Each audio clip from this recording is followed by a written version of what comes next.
Hello everybody, it's Tahir here from Odeberg Permaculture Farm.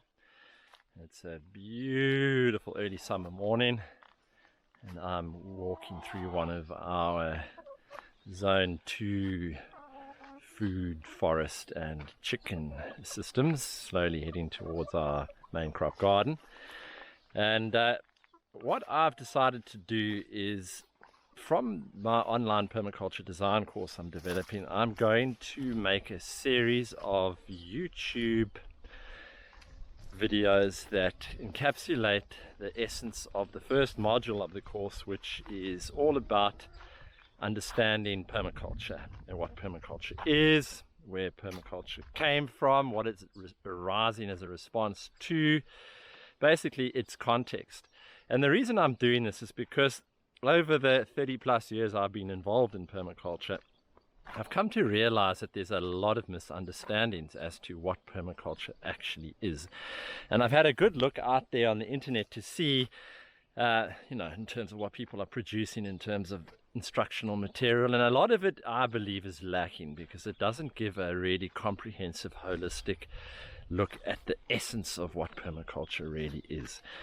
So what I'm going to do is I'm going to release one video a week for the next few weeks that will cover the whole aspect of what permaculture is. There will be a lecture series that will define permaculture very, very clearly in the context of the natural order. So I will go in and have a look at ecosystems and ecosystems function, because permaculture is essentially a ecosystemic design tool, and it's used to design ecosystemic human life support systems. And so we are designing and implementing systems that reflect the natural order in function, in pattern, in principle, in the way they operate as self-regulating closed loop systems that provide for their own needs within themselves,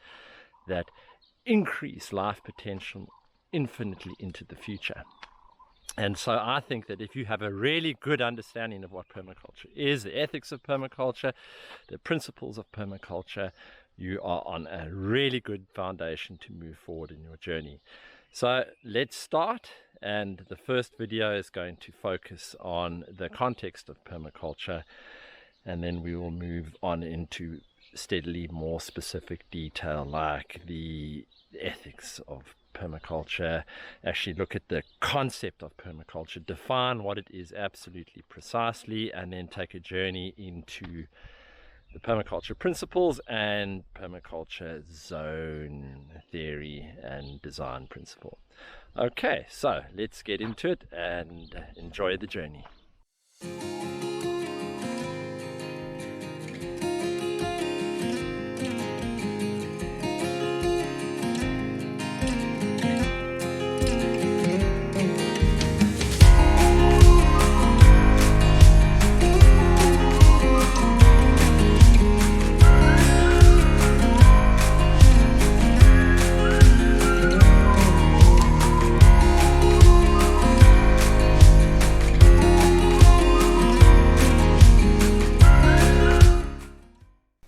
Hi everybody, welcome to the first presentation in our Intro to Permaculture module.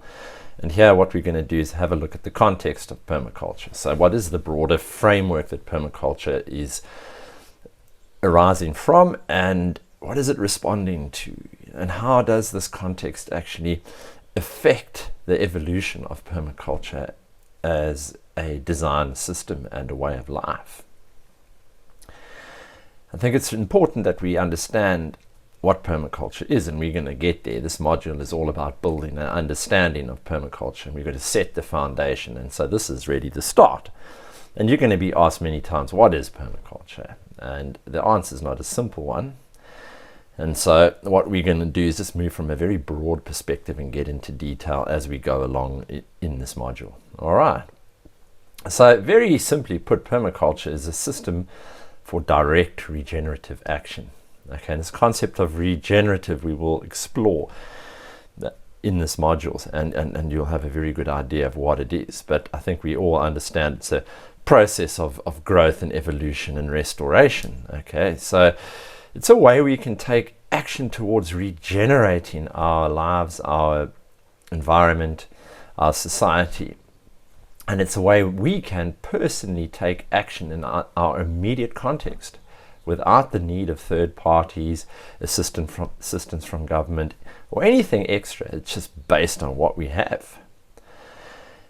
And so it really offers the potential to redesign our society back into harmony with the natural order, because I think a lot of the challenges we face currently are due to the fact that as a society we are completely out of sync and out of harmony with the natural order in which we exist and from which we are expressions of. We are not separate from it by any means. And so in order to really understand permaculture properly, we really have to start at the context. Okay, we've got to look at the broader reality that permaculture is addressing, okay, and has arisen from.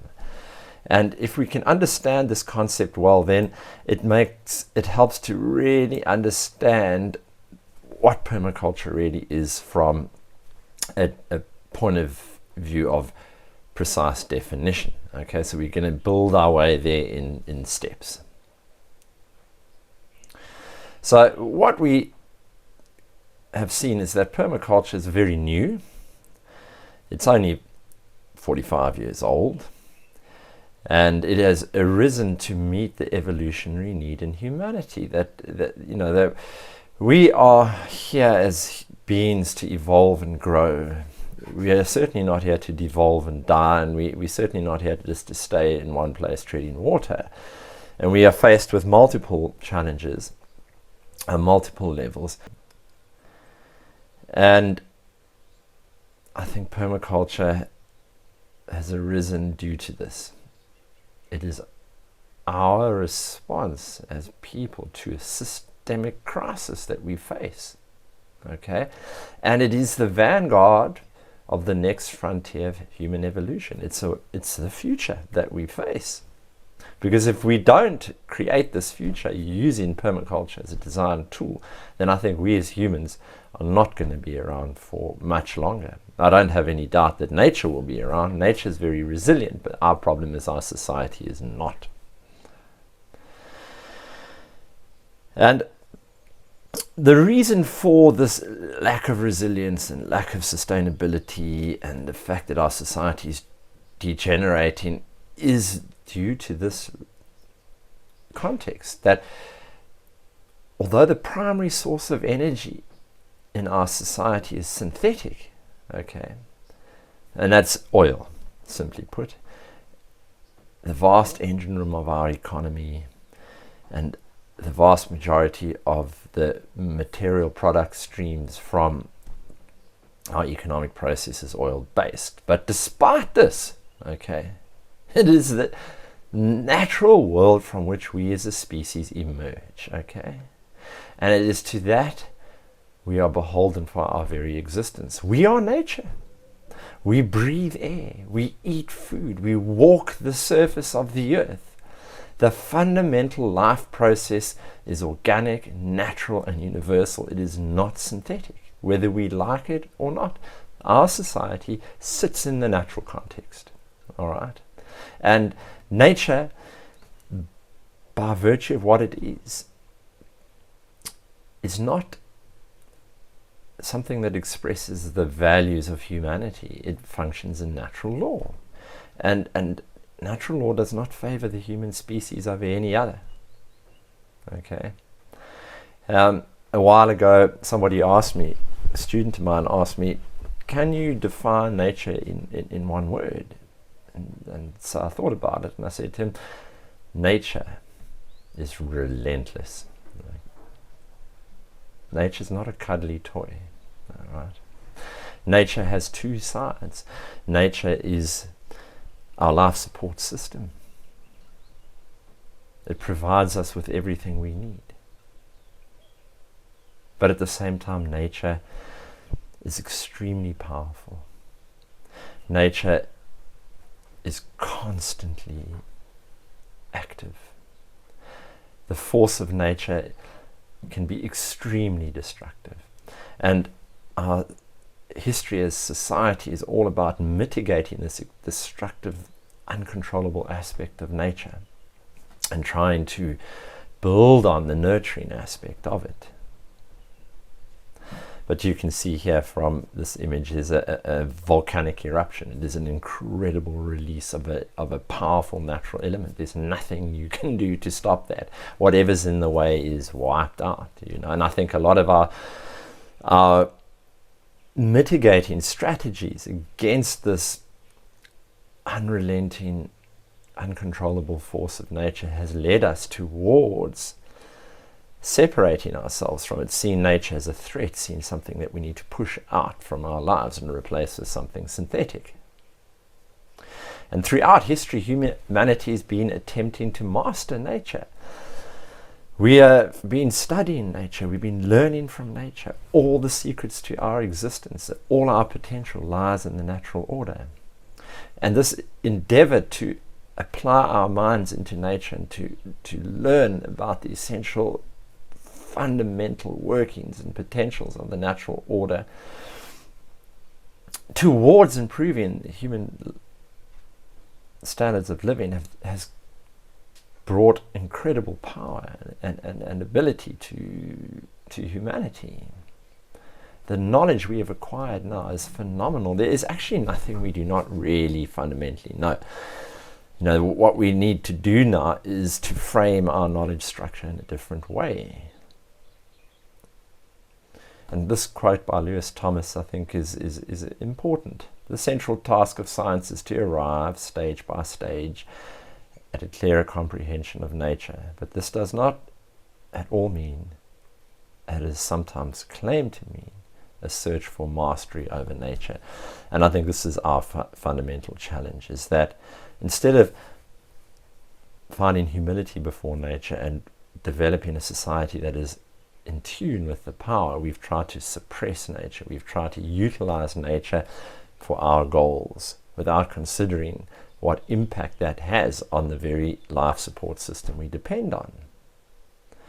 And we see this in assumptions made by people in society. We see this in many religions, the sense of dominion over nature, dominion over the natural order.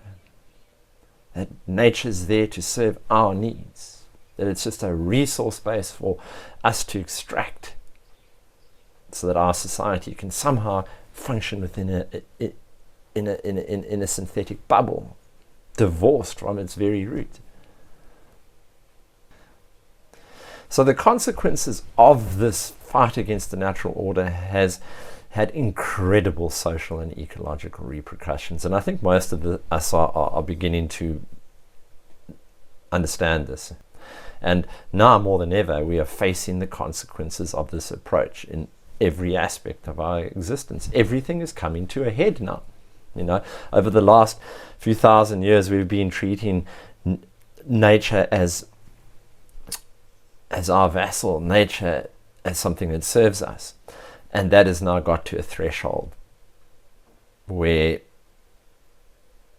the compressed spring of human society, you can look at our engagement with nature like somebody compressing a spring and compressing, and the more you compress, the more strength you need to hold it down until you run out of power to hold that spring down, and you let it go and it releases itself and chaos ensues. And this is where we are now. And this is why permaculture is here. It is the natural evolutionary response to an environmental social breakdown in the human order of things, in the natural order. And when we look at nature, we need to understand that nature is a sunlight harvesting, conversion, and transmission system. That our source of energy on this planet comes from the sun. It doesn't matter how you look at life. That is our primary energy source. Everything else is finite. And all life on Earth depends on this harvesting conversion of sunlight into food and resources. Without it, there's no life. And this is reflected in what is termed the energy pyramid or the trophic pyramid. Okay? And what this trophic pyramid or energy pyramid illustrates is how captured sunlight is transmitted through the ecosystem from the base, which is the plants that convert sunlight into food and resources to support life sitting higher up on the pyramid. And so your primary energy conversion elements are plants, and they enable everything else.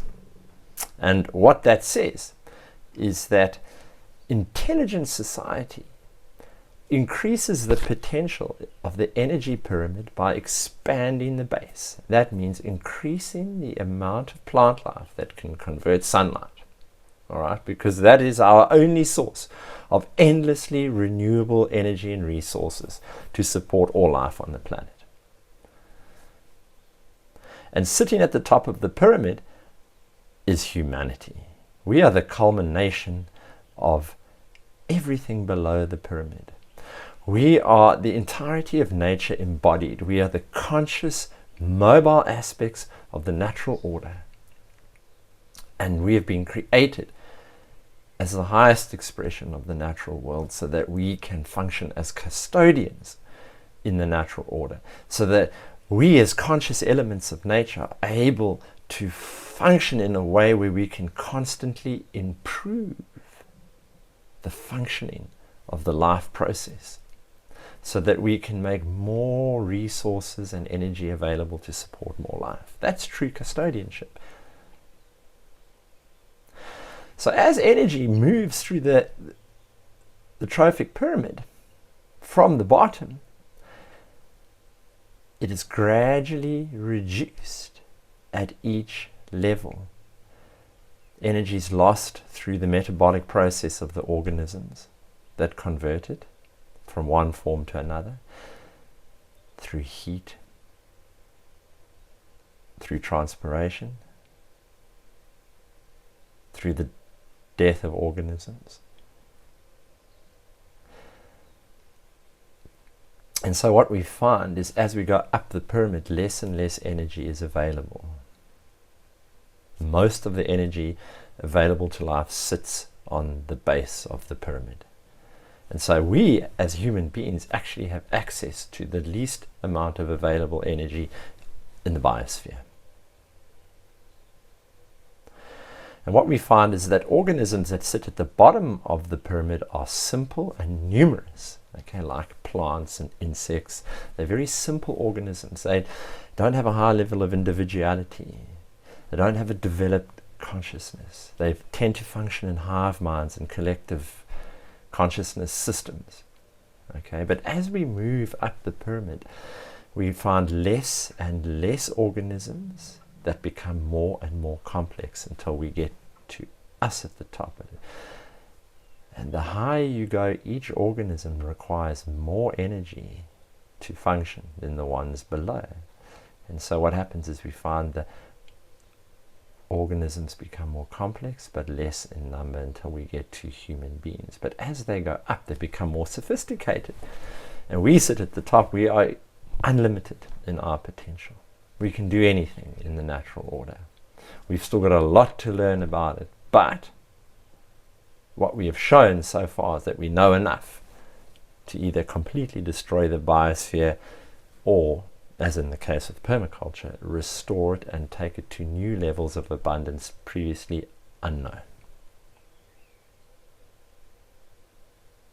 So sitting at the base of the pyramid is what we call the abiotic, the non-living: soil, rock, gas, water. However, we know that within those, like within the soil, there's tremendous life. And so one can look at the soil as a living organism, one huge living organism that surrounds the planetary sphere wherever there's land. And in that soil exists the plant realm, okay? But soils form the base for all other ecosystem processes to function. All right, without soil, there's no plants. Without plants, there's no conversion of sunlight. It is very, very simple. And so societies historically have been made or broken on the quality of their soil. What is their relationship to soil? Many ancient civilizations collapsed because they did not know how to take care of their soils properly. They denuded them, and this is exactly what we're doing right now. Sitting in the soil, we have our energy harvesting, our primary energy harvesting layer of the trophic pyramid of life, plants. Okay? The more we have,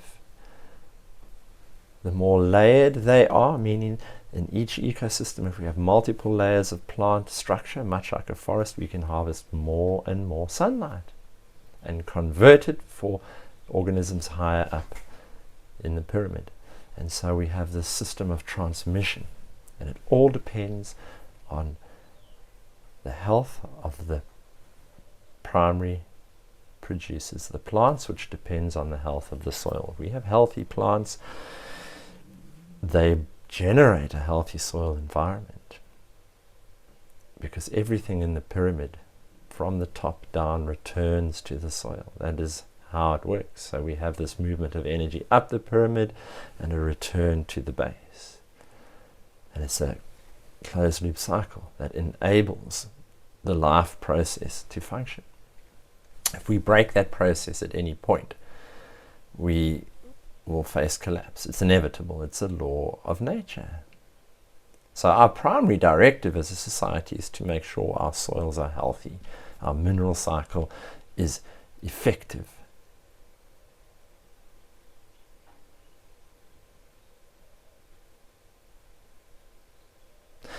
Within any ecosystem, we have what we call the ecosystem processes, all right?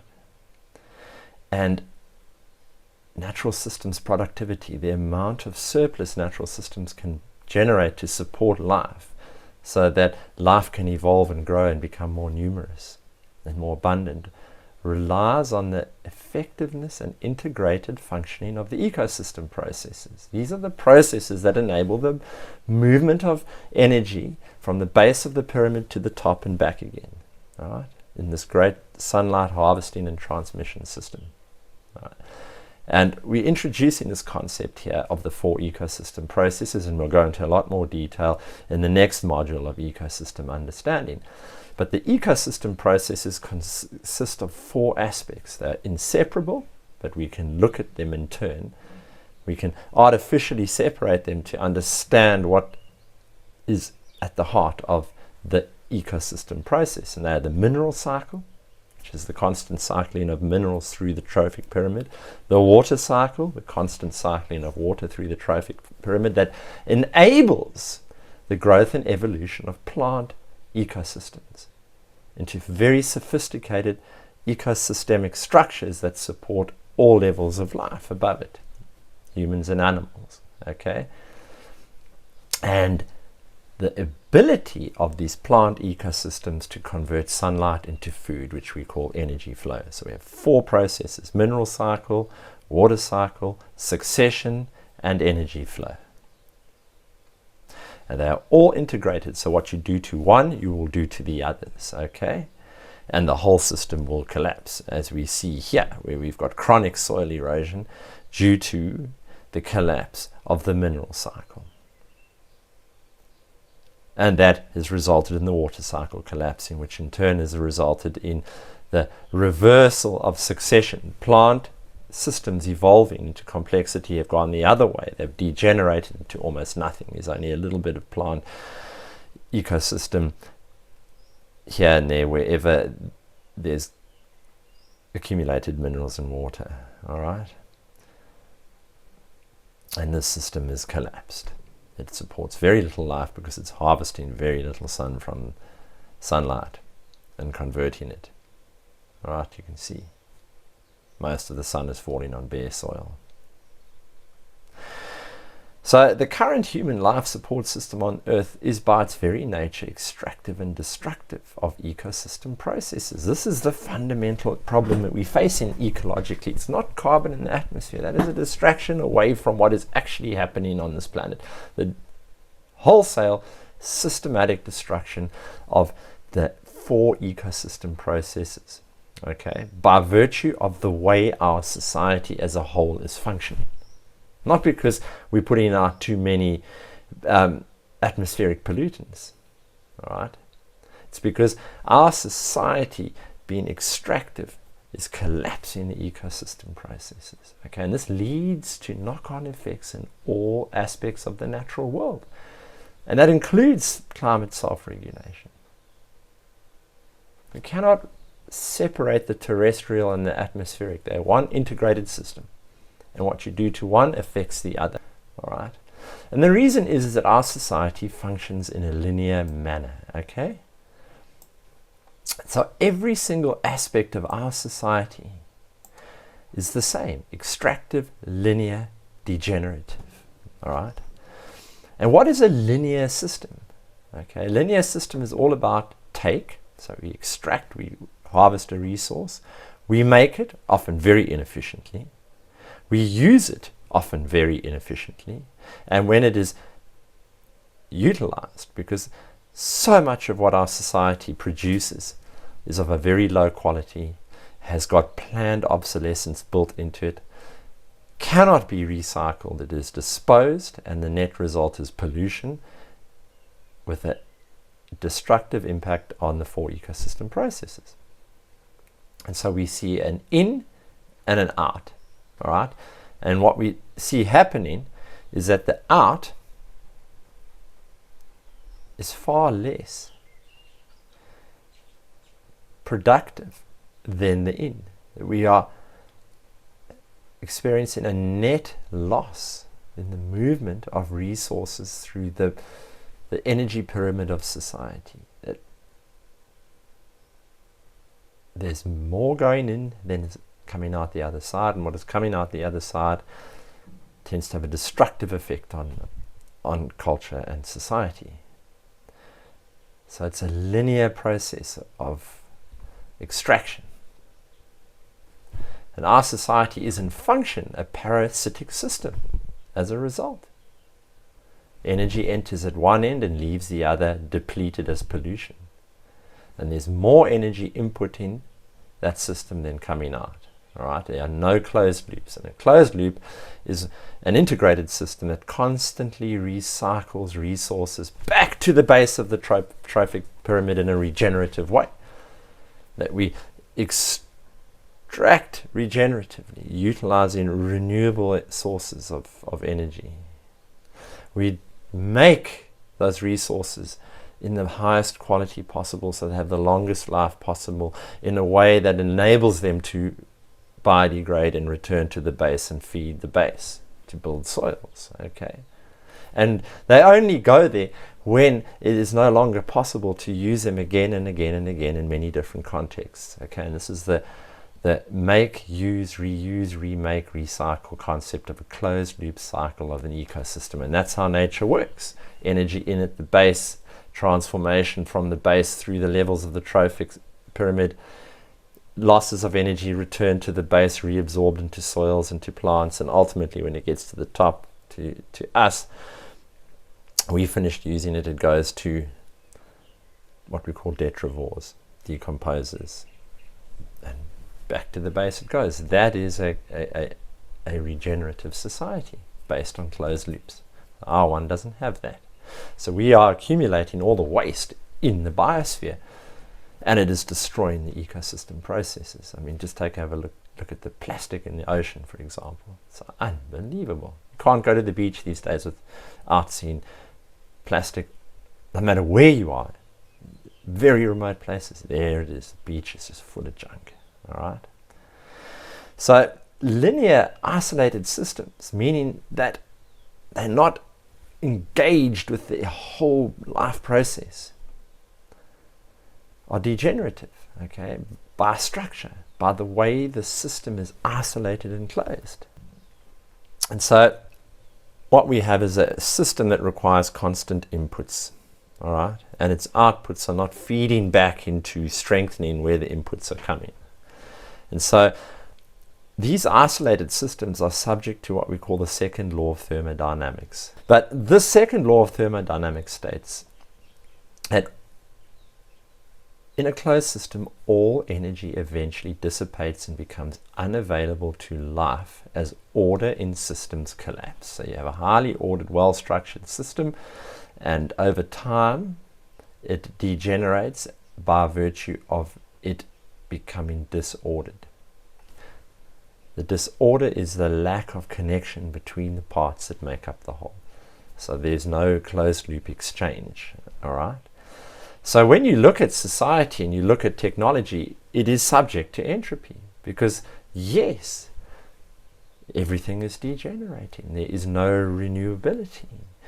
The resources that made up whatever it is we are looking at, whatever system or technology, are available. They just become transformed into something that is no longer usable. So, like, for example, by virtue of the way our society engages with the water cycle, the amount of water in the world hasn't really changed. It's just become so polluted that it's no longer available for use.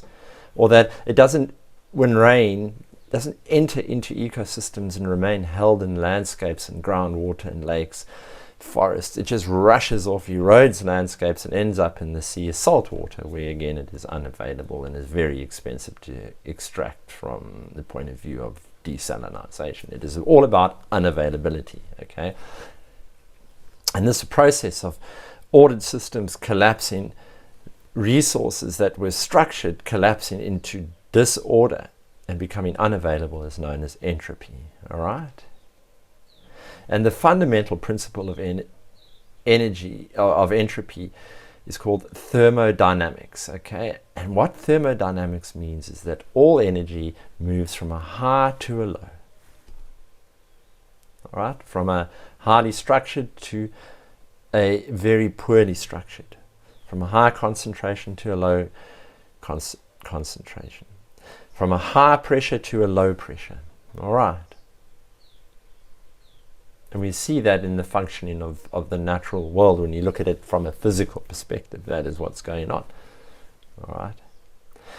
And so entropic systems, actually, when you look at them, they are characterized by a lack of integration of parts into a seamless energy exchanging whole of closed loop cycles. They are systems that are brought together, held together artificially, require huge amounts of energy to keep them together.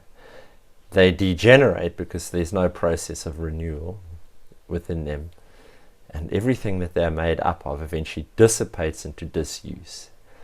And so the model of human existence on Earth at this point is entropic, all right?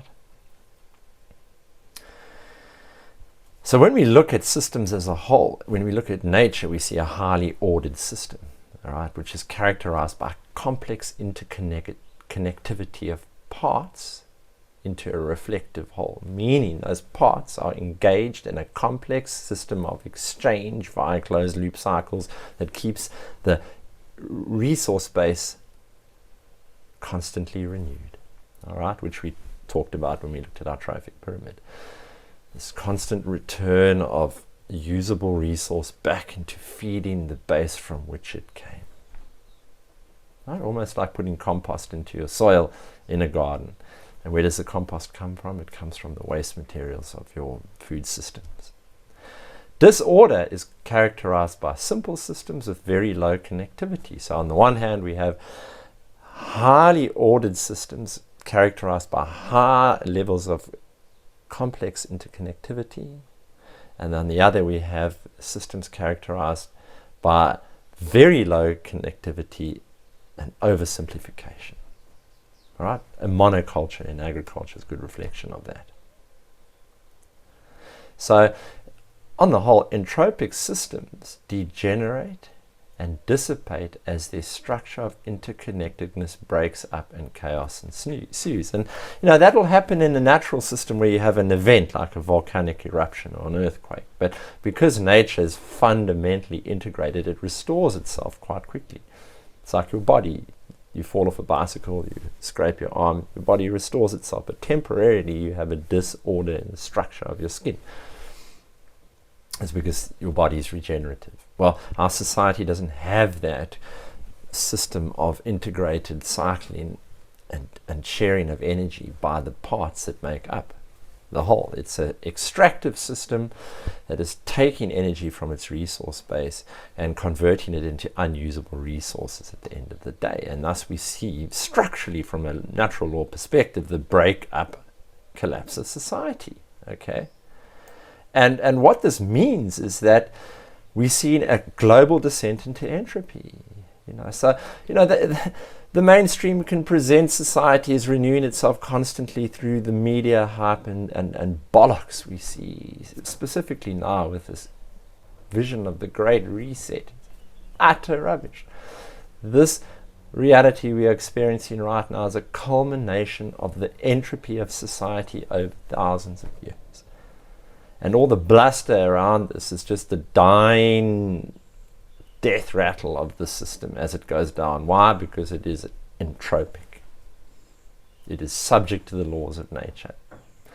Whether the leaders and the proponents of society like it or not. Okay? There's only so much you can extract. There's only so much breaking up of systems you can do before the whole thing collapses. And there's a saying that your systems become more authoritarian and fascist the closer they come to break down. Okay, and our life support systems are breaking up and oversimplifying. They cannot sustain themselves because that oversimplicity does not allow for the interconnectivity required for constant renewal. Okay, and we can see it in the landscape of our urban areas. They're just completely at odds with the natural order. They're just extractive parasitic systems. And the result is the degeneration of the natural system and order in which we live.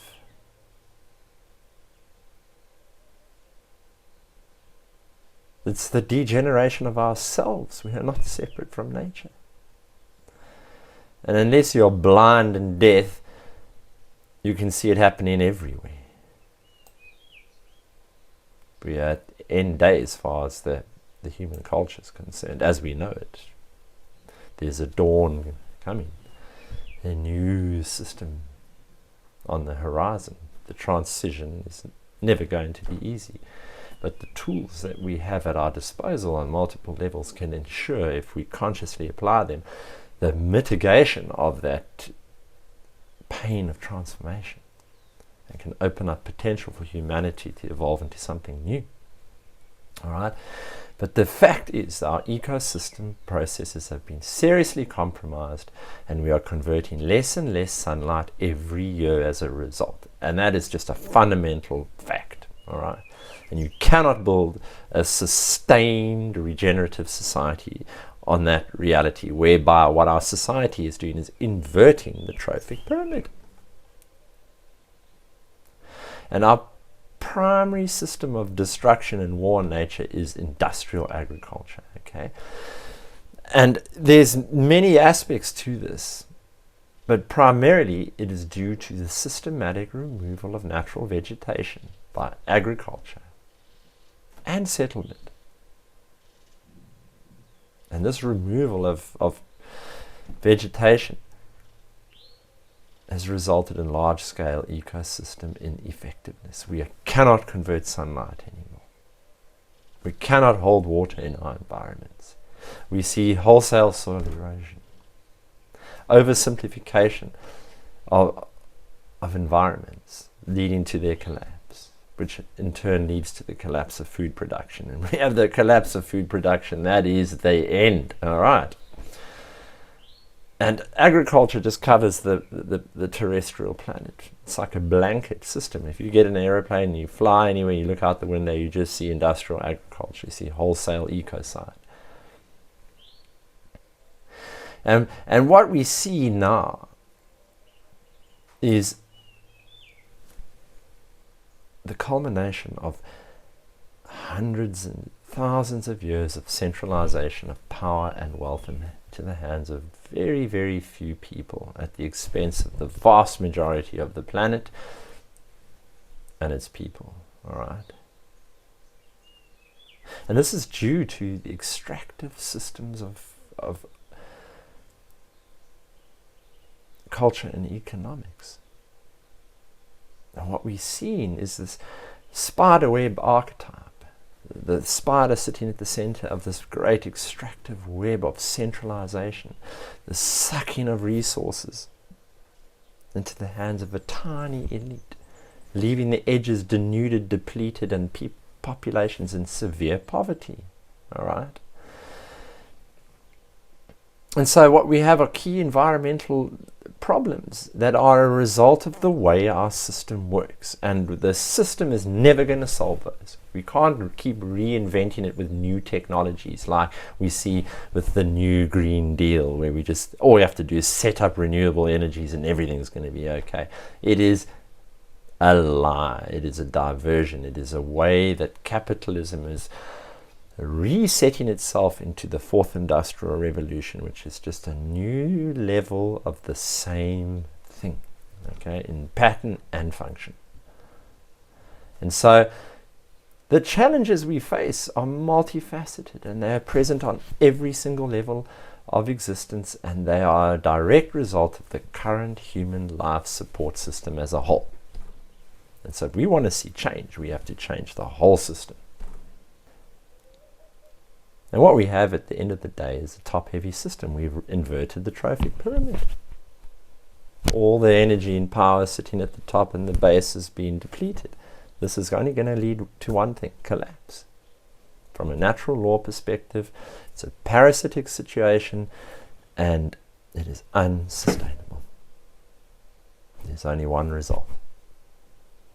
But the people, the top predators, they don't care. Such is the nature of greed and the hunger for power, is they will destroy the very system that life is dependent on so they can rule over the ashes.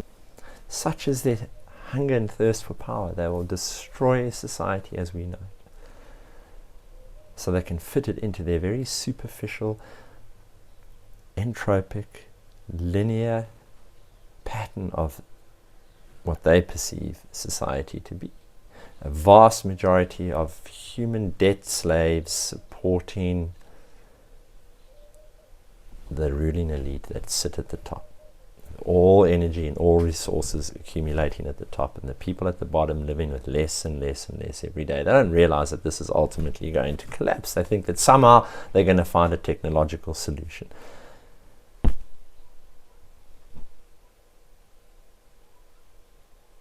Those of us who understand nature and natural law know that that is never going to be the reality, as much as they want it to. The only future lies in broadening the base of the pyramid again. And so as a whole, it is the entirety of our life support system on a structural and pattern level that is degenerating the ecosystem processes that sustain us as a species. It's the whole system. It has to go. We need structural change. We need to design an entirely new system to support life on this planet. It's either that or it's over. And this is what we face as responsible living custodians on this earth, is to embrace this new system, this new civilization, using the tools at our disposal to design and enable it. And this is what permaculture is all about, and this is what we're going to be exploring in more detail as we go further and further into the exploration of permaculture.